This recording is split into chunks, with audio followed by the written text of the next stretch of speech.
Hey guys, welcome to another episode of the Lachi Molala Diaries. And as Chef rightly pointed out last week, this is the only thing Shefu and I look forward to all week. So thank you for letting us continue this. And today's episode 5, we are going to talk about male leads and male lead representation in Korean dramas. I will let Chef introduce our very special guest tonight. Thank you, Shoots. Hey guys, me again. Today we have Vikramadhiman with us, and I'm really excited to have him here because we have spoken about so many things via Twitter and then on calls in the past. But this is the first time that I'm seeing him virtually as well, and we've connected on books, we've connected on product design, product management, technology, Chandigarh, and a host of things, and now Korean drama. So I'm really thrilled to have him here because it's been a pleasure discussing a lot of favorite Korean dramas and namjas and opas with him, and therefore it only makes sense to sort of have him here when we're going to be talking about male lead representation in some of the Korean dramas that we have seen, because obviously we haven't seen the whole repertoire.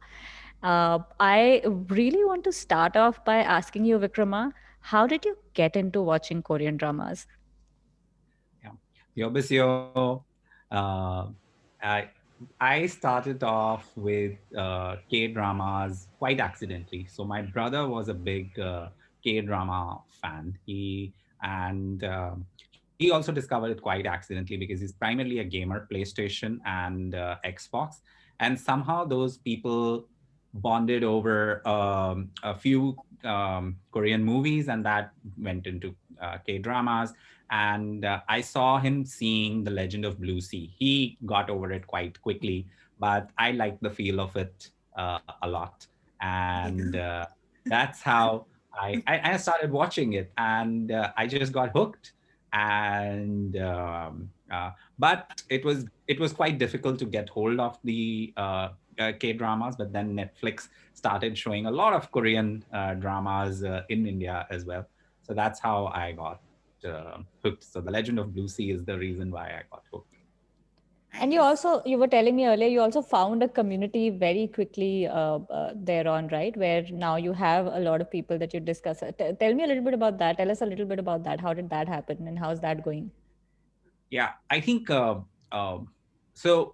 I divide the community aspect into eras. One is pre-COVID and the COVID duration. COVID has obviously been a steroid for a bunch of things, and K dramas in India and the rest of Southeast Asia, it's been a boon. But even before that, if you would see K drama hashtags on Twitter, etc., people would discuss what's coming up, what's the next. But till about 2000, late 2019, it was catching up with what had existed for the last 9, 10 years. So what's the most popular, and that is how you discovered. 2020 was when you also started looking out for what is coming up.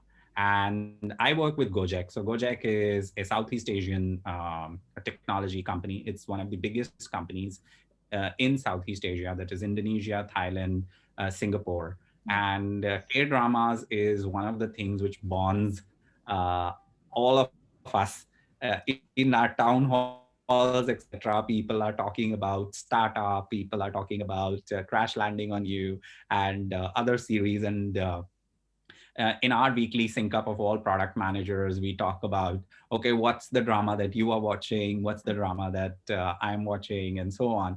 And invariably, irrespective of which geography you are in, everybody is watching K dramas. Wow. Wow, that's a That's dream, man. yeah. To Having work that in at a your workplace. exactly. I have I work in a company which has over 20,000 employees, and my team itself, we are 25 people, and no one watches K dramas. So it's really sad. Yeah, I wish I had that. That's amazing.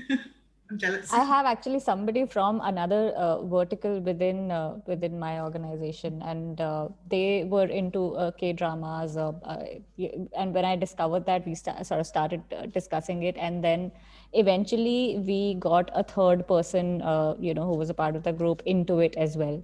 And now they've been watching, the K dramas that we recommend. So it's happening, like slowly we're converting people. So Yeah. it's happening. Yeah, not bad. Cool. Nice. So guys, the reason we wanted to discuss male lead representation in K drama is because obviously we've been influenced by the namjas and oppas of these K dramas heavily, and also because uh, I think we've seen a lot of how it has evolved, because the kind of K dramas that I started watching, the male leads were not very progressive, and you could see a hint of casual sexism and misogyny in them. To the kind of K dramas that are being made now, and the kind of representation of the male characters that we see now is very refreshing. And I guess that is something we sort of wanted to sort of appreciate that, Yeah. and it is one of the reasons that we wanted to do this particular podcast. So I'm going to start with the first question, and it is going to sort of delve into the progressive bit that I mentioned. So tell me, you guys, which is the most progressive character, male character in a K drama, that according to you? We'll start with you, Vikrama.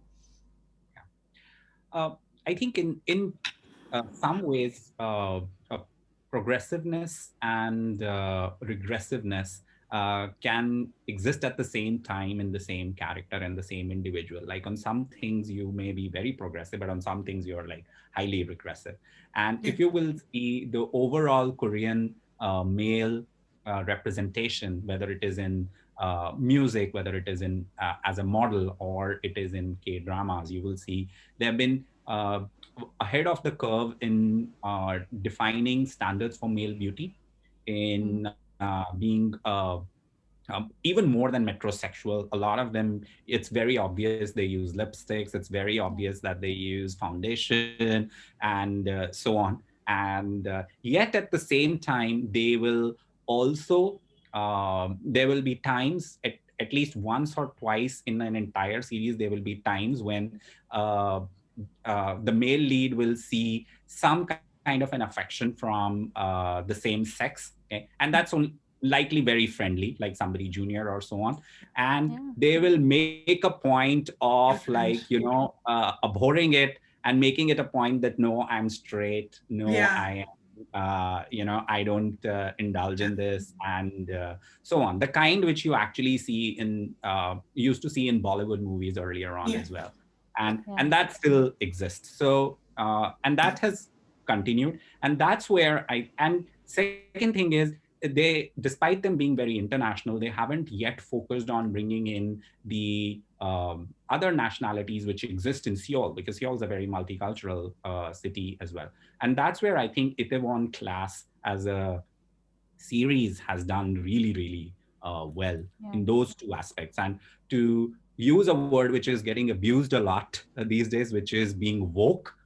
So I think the character of Park Siroy, or played by Park Seo Joon, I think is perhaps the most progressive character that I have seen in a South Korean drama series. He bats for having in somebody from Guinea, an African Korean, into his workplace. He fights his colleagues. He fights for a transgender chef, and there's a whole story about how she is outed by somebody to score points at a MasterChef like competition as well, and he stands with him. But one thing which I really liked about Park Seroy's character was, this is the only male lead character who's fallen in love with someone else. So usually these male lead characters, they start by loving someone in high school or even earlier, and then they will stick to it like always. And irrespective of what happens to them, they will always stick to them. And Park Seo is the only one who's actually returned the affections of someone, and he's actually woken up and recognized that no, you can actually grow and fall in love with someone else Yeah. as well. Yeah, It's And actually been progressiveness on multiple fronts from him. I'm so so true, glad you man. brought that up because I actually Yeah. had that thought because, I remember, I think we discussed this too, Chef, when it was, I think, until like the middle of the whole series, around 8, 9 episodes, we were so clueless. Like, who is he going to end up with? Yeah, what's gonna happen? Yeah, the lead, like And I Sua or remember the we other kept character. switching teams, right? Yeah, we Earlier were we were always team, switching teams.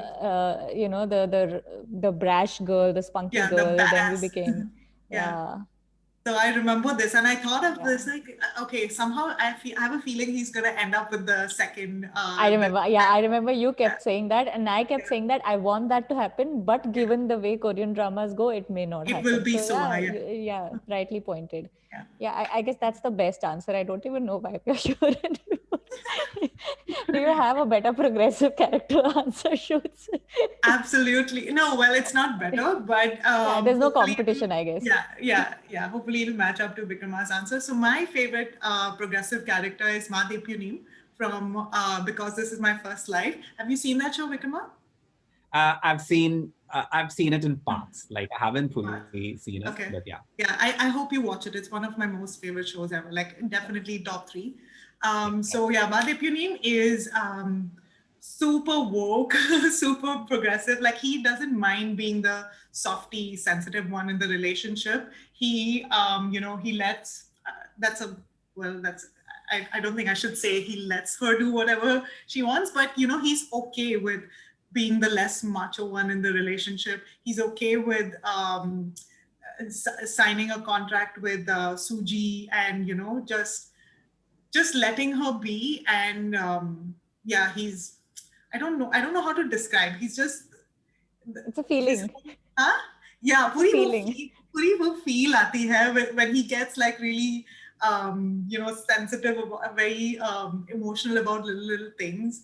And yeah, and again, he's not a lead character, he's a supporting character. So but he left such a like a remarkable uh, Impression on you. impression on me. I was just so shaken by his character. And I'm going to share my screen and show you what he looks like. That's him. That's Madhav Punim from Because This Is My First Life. And I absolutely adore him and I love him. So that's my most favorite progressive lead character. Yeah, and it's not like he's a second lead and that you have a second lead syndrome. He's Yeah. He's like you said, he's supporting cast, and yet he Yeah. feels like a main Yeah. male lead. Yeah, and he's supportive is such a strong word. He is so supportive of every one of all characters, and he's amazing. I'm really at a loss of words. You have to see the show to know what I mean. Yeah, I remember when we were watching the show as well. It's like randomly we'd just go, "Oh my God, I want this guy." Yeah. As like whatever, depending on which stage of our lives we were at, Yeah. and what we wanted him as. But yeah, I know one of our friends did say that I want a husband like this, because he's somebody, he has those qualities that you Yeah. seek in somebody that you want to spend the rest of your life with, or you Absolutely. Yeah. imagine spending the rest of your life with. Yeah. Okay, Who's your so for favorite? me, the most progressive character, I could be biased here, but I think it's Park Bogum from Encounter. First of all, people do not talk about him from Encounter enough for whatever unfortunate reasons, and I think that should not be the case. Look at him, just look at him. First of all, just I look didn't mean at to him. Okay. distract you. Yeah. But okay, so why I think he's progressive? Look, I can list a few reasons, but I think it's just when it doesn't. I think one has to think about what progressiveness means, right? When you think about how somebody is progressive, I think to my mind, he doesn't let. I don't see gender when I see him in that show, and I see love. I see love for a woman who's obviously far older than he is, a woman who's far more successful than he is, a woman who is not his boss, not his super boss, not his super duper boss, but who's basically like, 5, 6, 7 steps ahead of him, in the chain of command in the company that he's working at. And yet none of that matters to him. Just it's just pure love. And I guess there are so many situations that you see that he encounters during the show, where he Pun has to intended. choose. Always unintended. When you realize that he's just someone who's so open to just loving somebody that he's fallen in love with, that that it just doesn't matter any of the other things, any of the other parameters, and log kya kahenge, what would people say, and I am a man, and therefore this is not how it should be. None of that ever happens with him. And so yeah, to cut a long answer short, Yeah. I don't see gender when I see his love, and I think that's why he's the most progressive character for me in K dramas. Nice. Now, actually, on the other end, who do you think is the most problematic character that you've encountered in a K drama? We'll start with you, Vikrama. Yeah. I think there are the characters are generally very, very well written. They're very nuanced, and most K dramas also cover quite a few years. Like 16 episodes cover quite a few years, and they cover a lot of gamut of relationships. So and on the whole, because it's a male lead character, it obviously has a lot of redeeming qualities. So you'll not have like any major problematic areas, but it's just some representations which I think don't work. We've talked about sexism, casual sexism is there. We've talked about despite being very good with your makeup and your clothes, you still need to be the man in the relationship. Yeah. You also, and there's also casual homophobia, which comes up as well. But one thing which I find the most problematic, especially from a character development perspective, is that most of these characters, they always are fighting usually someone older male character, who's done them wrong or something. And then that conflict doesn't always have a very neat resolution.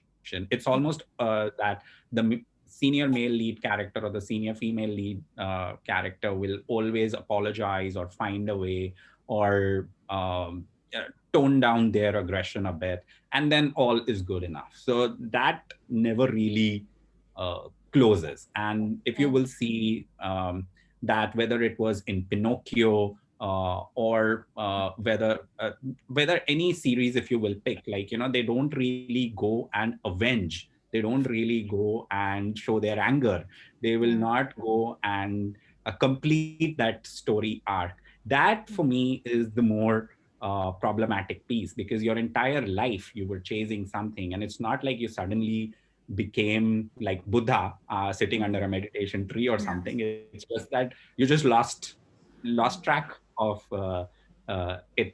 And that, I think, is something which is a problem which plagues most character leads. Like episode 15 and 16, you almost feel like, okay, now it's going to have a crescendo and there's going to be like this great finale, and very few series have that finale. Like that satisfying closure, satisfying closure to a lot of deep-rooted issues. True, I completely agree. What about you, Shoots? The most problematic character? Yeah, I think Vikrama has covered a lot of important points. So I'm just going to add on one more point. My problem is with a lot of Korean dramas having this CEO mentality, like the male leads always having the CEO or superior or manager mentality. So I'm going to point out two characters, Park Seo-joon from She Was Pretty, and Hyun Bin from Secret Garden. Both of these characters are either CEO or like at a higher role in the company, and they're always I am better than you, and I'm way too good looking. I'm out of your league, and they have that superior mentality all the time, and somehow they will not stop. putting the female lead down. Like I just hate it when it's always a rich CEO guy and the girl is like super poor, working Annoying three as fuck. part-time jobs, Mm. looking, rugged, being a waitress in a restaurant. So that to begin with is very, very problematic. I hate when that happens.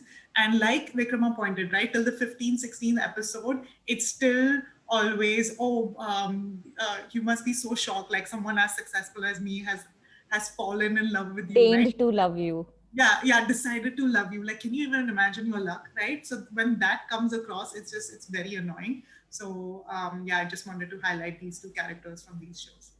What about you, Yeah. Shan? Yeah, so I guess the same, right? Like, be it Lee Min-ho from Boys Over Flowers or Hyun Bin from Secret Garden. I just feel initially when I was watching a lot of these older K dramas, I also didn't like the way they treated their women or women in general, in the physical environment, like how you would just like hold their hand and drag them, if Yeah, it just I mean, it's disrespectful. When I would see that, it would really irritate me yeah, because it just shows that you're treating another human being as an object that you can just like drag around with you. yeah, And I know it's not like they were physically abusing them, but it just shows that you don't respect the other person, and it is something that they don't show the man doing to other men yeah, in the shows. So that is something that has continuously bothered me. But I think my most problematic character is Park Hae-jin from Cheese in the Trap, because I think that character was outright evil.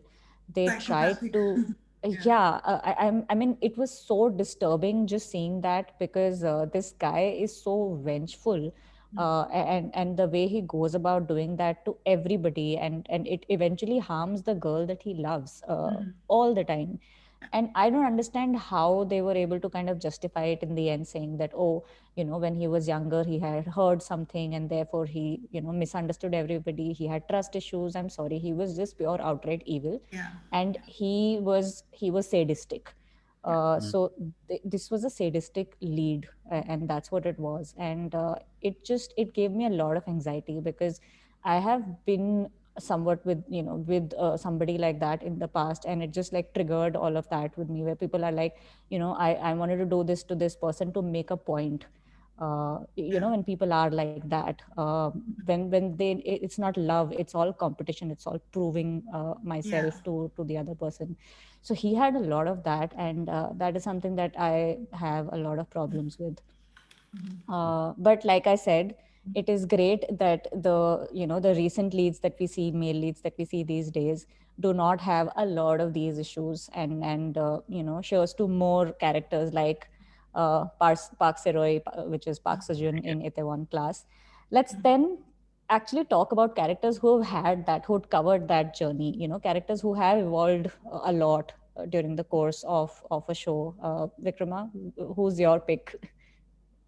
Uh, I think the pick, like we were talking earlier as well, and the role that was played by Oh Jung-se in It's Okay Not to Be Okay is perhaps the one which has had the most graph for me for any character. Uh, if you initially the character was very real because I have seen somebody with mental disabilities in my life as well, and it is the overwhelming popular narrative is that you are considerate and so on, but they just get on your nerves. It's very irritating, and it takes a lot of patience in working with them and working through that. And I think Oh Jung-se for the first 5 or 6 episodes brings that out very, very nicely. And but then the transition towards uh, him having a redemption and him moving on with his life, that actually made it okay not to be okay, the series it was, especially the Absolutely. finale episode. It's perhaps the best finale episode that has been there in any K-drama series, according to me, especially at Yes, the end when the absolutely. Karima ends and the that whole thing, I had tears in my eyes, and how he decides that he will go back and chase his dreams, and that is what will free all three of them of the past and of them. uh, I think that was that graph. I haven't seen it for any character, male, female, second lead, first lead. Uh, for any character, I haven't seen that graph in any K drama at all. And it's a beautiful mix of art. It's a beautiful mix of character development and also excellent acting. I think very, very well acted. Yeah. I have to say this, I'm very emotional right now, but Vikrama is getting all the best answers, okay? This is not fair. No, it's great. That's why we have him as guest. So it's perfect. Yeah, We're making I our just, lives, our work easier. So I'm yeah, going to go with a very mediocre answer because for the simple reason I couldn't come we're up just with. preempting this. We're just preempting this that our pick is not as great as this one. Well, you brought it up, Jeff. So we can all go with Urgent Mail. Okay, yeah, this is Yeah, it. we all, Nobody has to be that as I think good. unanimously Yeah, agree. There agree. isn't a better Yeah, evolved definitely. character than that. Another character I thought of, again, it's not as great an answer as Vikrama's for sure, but he did have some character evolution throughout the series. So this guy is the lead guy, the chef from Oh My Ghost. He was absolutely like he was intolerable when he started in the first few episodes, just with this whole again, I'm the head chef, I'm the CEO of this company, this that annoying mentality that he had initially, and I'm way too good. Like, have you seen how amazing I'm at work? Like someone like me who looks this good. Like, have you seen my body? Right? Looks so. To begin with, he had that very annoying attitude. Unapproachable, unlovable attitude to begin with. But towards like the middle of the series and towards the end, he became more humble with his looks and talent and success. So yeah, for the lack of better answer, I think I'll just pick that character. I honestly can't think of someone better than him at the moment, apart from Vikrama's answer. So over to you. Yeah, you can't think of someone better because you very generously gave the better answer to me when we were discussing this. Yeah, true story. We were discussing who we think has actually had that kind of evolution, and she said, "Oh, for you, it's Kim Woo Bin, no?" And I realized, yeah, that's actually true because this is Kim Woo Bin from Inheritors slash Heirs, which is like my dal chawal, my dal khichdi. It's my comfort food, that show. And I actually like Kim Woo Bin's character more than Lee Min-ho's character in that show. And After the 14th episode. for you, yes. And that's what I went through very recently, right? When Shruti was watching Inheritors for our previous episode, previous podcast, she would keep saying, "I don't know how you like this guy. He's such a bully. He's such an asshole. He's so horrible." And Yeah. But he was a villain, and that's insufferable. how I Yeah. felt when I was initially watching the series as well. But because I watched it 50 times, I now have all that context to his journey, and why he was the way he was. And again, the way he redeems himself, because he's a bully who actually finds out the guy in school that he had bullied, and he goes and apologizes to the guy, and the guy says that I will not forgive you and you have to live with that. And he says, I'm really sorry still, and it's okay if you don't want to forgive me. And he sort of talks about, like, he actually goes to each and every person to apologize to them through the course of the last 3 episodes. And you get to see a human side to him, and a vulnerable side to him. So I guess that would be my pick, for the character that has evolved the most. So that brings us to the last segment, which is a fun segment, which is we have to pick one character each that we would date and friend zone. Who would you date? Who would you friend zone, Vikrama? Date, I think, will be Ji Chang Wook. I think the healer guy. Yay! So I think that he I just like how he's very casual in his roles, and compared to and this may also just be the roles that have been played.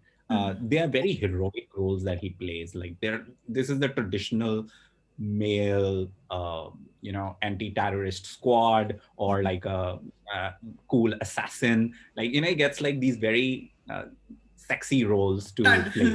He plays them very casually. Like, he doesn't put on like a very like a show that, okay, I am this very superhero, I'm a macho, I'm like, building my body, or I have like these shots of me exercising and all that. It's just very understated in the way he dresses up and so on. And then secondly, he also shows that soft side of him. I think that is there. Like easygoing. Yeah, easygoing. So I think that casual ness is something that I really like. Totally Plus, dateable. I think and my friend zone is he started liking Lee Jong Suk. I think I saw him in Pinocchio, and his transformation was also very good. I think he's also one of the guys we could have picked for character transformation, but just not that well developed. And it was also obvious character development, right? That, okay, you have the hair and then you don't have the hair, and now you're cool and so on. But and I really liked him in that series. And I had this phase where I remember with Shefali as well, and I'll just keep asking her any more K-dramas with him and so on. But now I'm sort of like, especially after I saw him in Romance is an Open Book, I think after that, like, I sort of like, now I don't really like him that much. And so it's more like friend zone category. If it ever comes to that, you can he's fine as a friend. I think we can deal with that. Yeah, if it ever comes to that, friend zone would be good. Chalega. As a friend, he'll do. What about you, Shoots? So date/marry.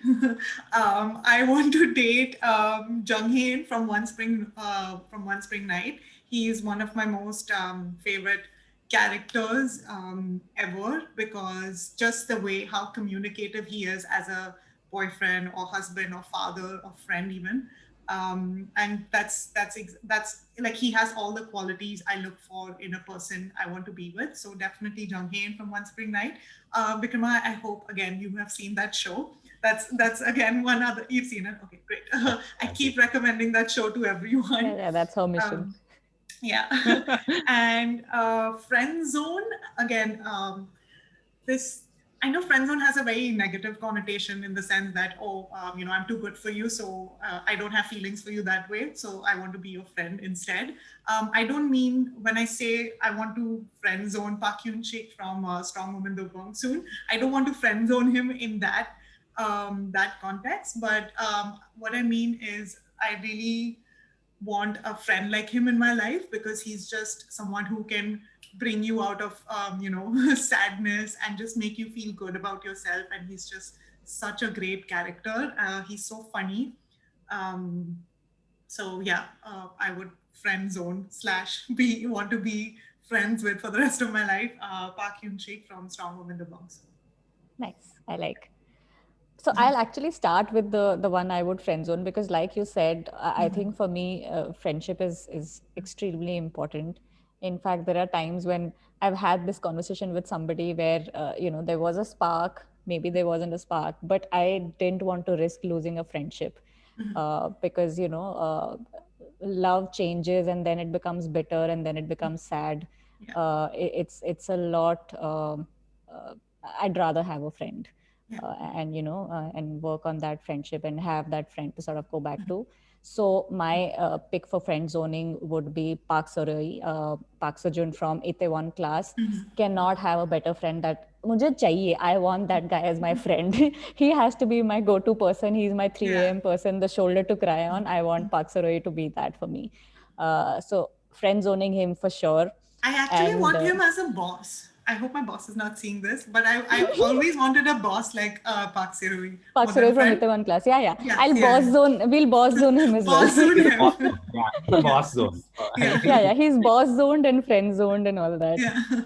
And I cannot marry because too late for that, already married. So I will choose who I can go on a date with, and I think that would definitely be So Kang Jun from I'll Come to You When the Weather Is Fine. And I think that is also because now I have an experience with somebody who's an introvert, who's very calm, very quiet, which is my husband. And I think after being with him, I've started to appreciate that a lot.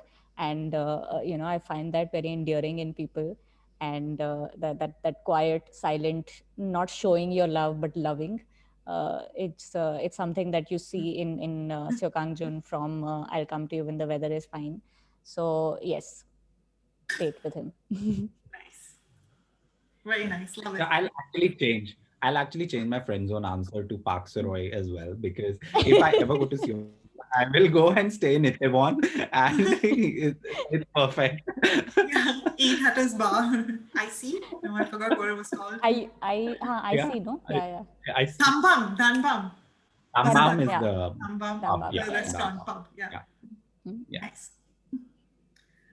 Awesome. Thank you so much for watching episode 5 of the Lachi Molala Diaries. And thank you so much, Vikrama, for being a part of it.